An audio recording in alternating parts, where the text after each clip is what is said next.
All right. We need to go. We need to process that wood with an axe.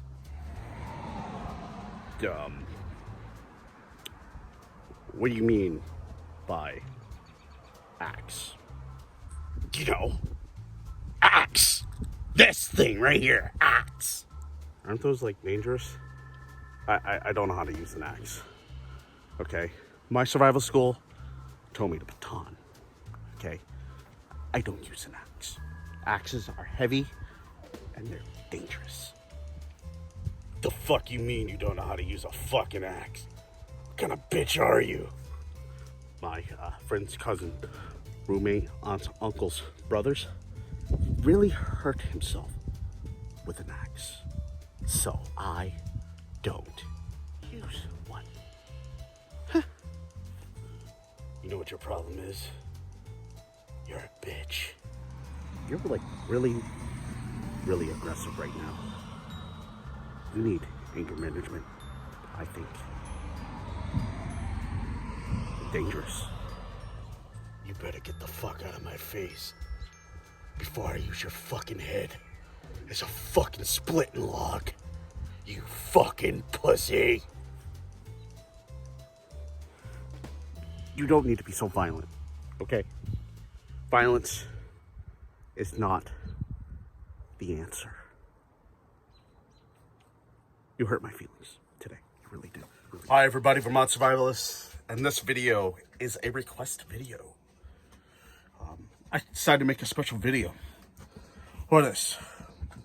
So this video, Gail, this video's for you. She's a subscriber and she just wanted no tips. She is an older, smaller framed woman. She can't be carrying those big ass knives. You know what knives I'm talking about. Where's my big ass knife? Here we go. Big ass knives. You know? So how's she gonna process wood? Well, I got some knife tips for you. First knife tip is number one. You get a knife that you can handle, girl. Okay? Get the largest knife that you are able to wield. And by wielding, I mean effectively wielding. You can also use in a survival struggle if need be. You know, that knife can be used as a self-defense tool. There are smaller knives out there. The Seal Pub is one of them. And there's quite a few smaller knives out there. The rat knives. There's so many different. Ontario rat knife. That's a great option. There's another option. Is the Gerber. The Gerber, you know, I got it buried in my gear. Oh my God, the elf, you know what? We'll post it right now.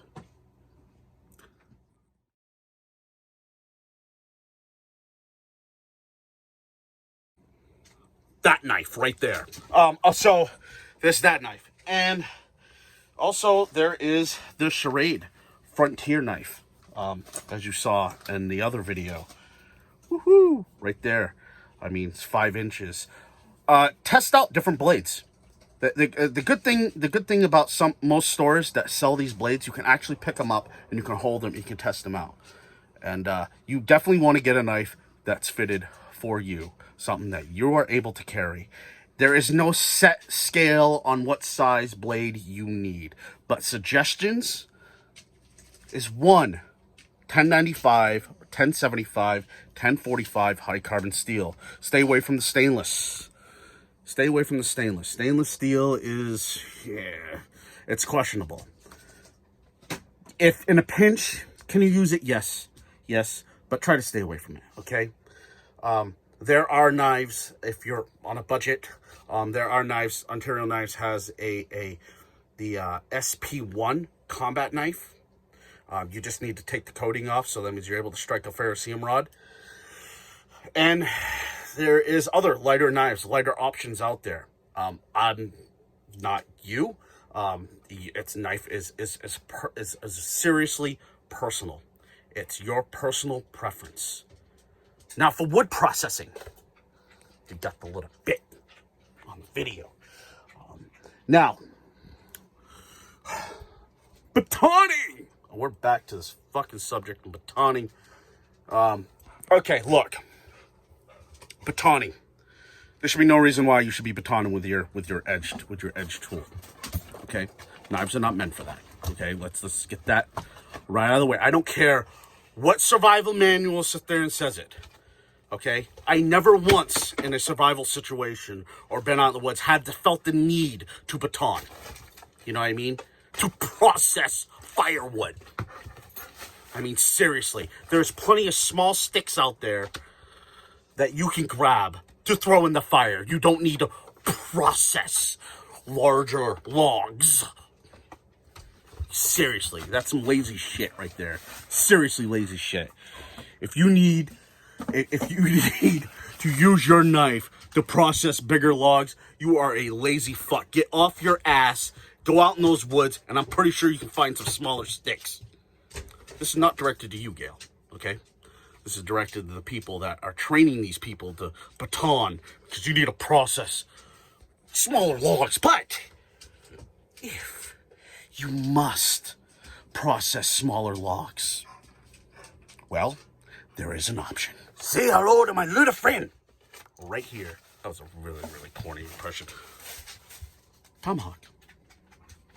This is a smaller axe option. There you go. It's a tomahawk. It's a tomahawk. Right there. Okay? If you need to process wood, this is a great option.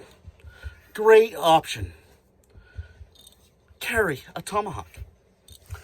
I'm a huge tomahawk fan, as you already know. Tomahawk. Okay? Tomahawk. Selecting a knife is not hard. You just got to go out and you got to look. Okay? Select with caution. Okay? Don't just go up to the first knife that some other guy suggested that you should get. Don't go for a selection that even I suggest. Don't go out and get it. All right? You have to go out. You have to go out to the knife store or gun store that sell these knives, and you have to pick yourself. Touch and feel these knives. You know, it's the same thing when you found your husband. You know, you gotta select it. Okay? All right, so you dropped the ball on that part, but it doesn't matter. Okay? Sorry, Bill. Threw you on the bus. But look, let's get serious here, because I'm serious right now. You know, you have to go out there and you have to see for yourself. Touch these knives, feel for this, find out what's good for you. But the best advice I can give you is one. It's the only advice I'm going to give you. Actually, I'll give you three pieces of advice. One, 1095 high carbon steel, some sort of carbon steel, high carbon steel. Avoid stainless steel. Avoid aluminum. Avoid bone. Avoid glass. Avoid plastic. Avoid paper. Of course, paper cuts do hurt. But avoid those, okay? Next, select the blade size, a size that is good for you, okay? It makes no sense for you to be carrying a goddamn sword, all right? Even if it's a 3-inch blade, 4-inch blade, girl, do your thing, okay? Just select a blade that you can effectively use. And third thing, carry the damn thing. Look, you know, the order for somebody to be effective with a knife, you got to understand the knife. You got to be able to use it. You know, you got to use it. You got to put that knife in a situation. If the knife feels comfortable to you, put it to use. You know what I mean? Put it to use. So then you get really comfortable with it. You know? So that's it. That's my options. That's my options and my opinions. And opinions are like assholes. Everybody's got one. So with that said, Gail, good luck with your knife escapade. I hope it goes very well. Now, before I end this, again, and like I said in my last video, knife selection, you can't really go cheap. Okay, you try to get the 1095 high carbon steel or 1075 high carbon steel. Try to get that mark, but try not to go too cheap. You get what I'm saying? Because it's your life, okay? It's think of it as an insurance policy. It's your life, okay? Take it seriously. So be prepared to go $100. Just saying, okay? Just saying. Be prepared, all right? And that's the best advice I can give you. Vermont Survivalists, and to anybody that's looking for a knife, these same rules apply. Vermont Survivalists, as always, good to go.